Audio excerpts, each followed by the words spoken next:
தமிழ்நாட்டு மக்களை மதத்தால சாதியால பிளவுபடுத்த தொடர்ந்து முயற்சி செஞ்சுக்கிட்டு வராங்க. அவங்களால முடியாதப்போ இங்க இருக்கக்கூடிய அதிமுக கட்சியை சேர்த்துக்கிறாங்க. நாம கேட்கிறது, நாட்டில் வளர்ச்சி செய்யறது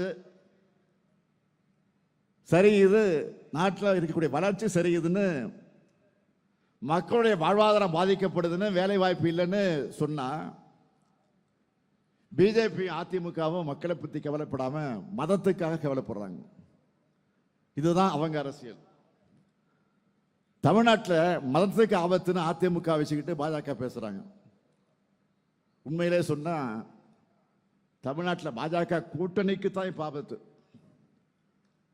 மிஸ்டு கால்லாம் கொடுத்து பார்த்தாங்க கட்சியை வளர்க்க முடியாம போனவங்க. தங்களுடைய அரசியல் லாபத்துக்காக இப்ப கடவுள் பெற மிஸ்யூஸ் பண்றாங்க, மிஸ்யூஸ் பண்ணிட்டு இருக்கிறாங்க.